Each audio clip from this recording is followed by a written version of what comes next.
মধ্যপ্রাচ্যের সাম্প্রতিক যুদ্ধে আমেরিকা ও ইসরায়েলি জোটকে একাই নাস্তানাবুদ করেছে ইরান।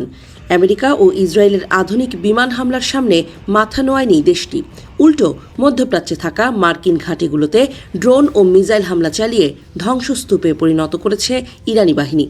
যুদ্ধ থামার পর মধ্যপ্রাচ্যে থাকা মার্কিন ঘাঁটিগুলোর বাস্তব চিত্র সামনে আসতে শুরু করেছে।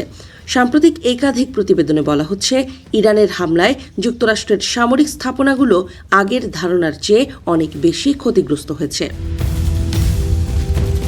মার্কিন কর্মকর্তাদের বরাতে প্রকাশিত তথ্য অনুযায়ী মধ্যপ্রাচ্যে থাকা মার্কিন ঘাঁটি, সরঞ্জাম ও অবকাঠামোর ক্ষয়ক্ষতি উল্লেখযোগ্য মাত্রায় হয়েছে।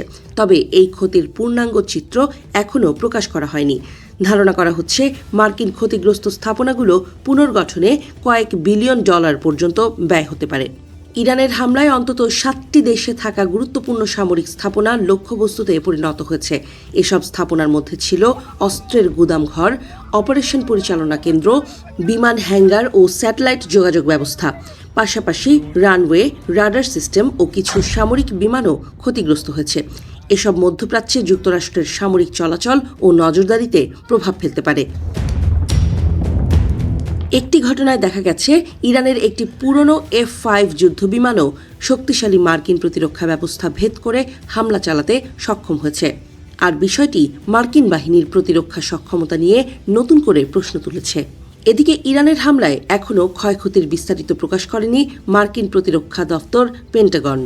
মধ্যপ্রাচ্যের সামরিক কার্যক্রম পরিচালনাকারী ইউএস সেন্ট্রাল কমান্ডও এই বিষয়ে মন্তব্য করতে রাজি হয়নি। এই পরিস্থিতিতে ইরানের হামলার তথ্যের অভাব নিয়ে ক্ষোভ প্রকাশ করেছেন কিছু রিপাবলিকান আইন প্রণেতা। তাদের অভিযোগ, প্রতিরক্ষা বাজেট বাড়ানোর দাবি উঠেছে, অথচ দীর্ঘদিন ধরে বিস্তারিত তথ্য চাওয়া হলেও তা দেয়া হচ্ছে না। প্রতিবেদন অনুযায়ী পেন্টাগন ইরান সংক্রান্ত সামরিক কার্যক্রম পরিচালনার জন্য কংগ্রেসের কাছে $200 বিলিয়নেরও বেশি অর্থ বরাদ্দ চেয়েছে। যুদ্ধ শুরুর প্রথম সপ্তাহেই যুক্তরাষ্ট্র প্রায় $11 বিলিয়ন ব্যয় করেছে বলে জানা গেছে।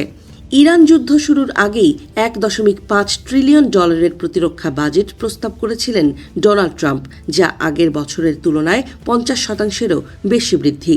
তবে 2026 সালের জন্য ইতোমধ্যে $838.5 বিলিয়ন প্রতিরক্ষা বাজেট অনুমোদন করেছে মার্কিন কংগ্রেস।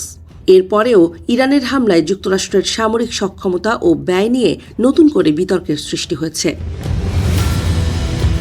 বিশেষজ্ঞরা বলছেন, ইরানের এই হামলাগুলো মধ্যপ্রাচ্যে মার্কিন সামরিক আধিপত্যের চিরাচরিত সমীকরণ বদলে দিয়েছে। এতদিন ধারণা করা হতো মার্কিন ছত্রছায়ায় ইসরায়েলি জোট এই অঞ্চলে অপরাজেয়। কিন্তু ইরানের একমুখী প্রতিরোধ ও পাল্টা আঘাত এই অঞ্চলের অন্যান্য দেশগুলোর ধারণা পুরোপুরি পাল্টে দিয়েছে।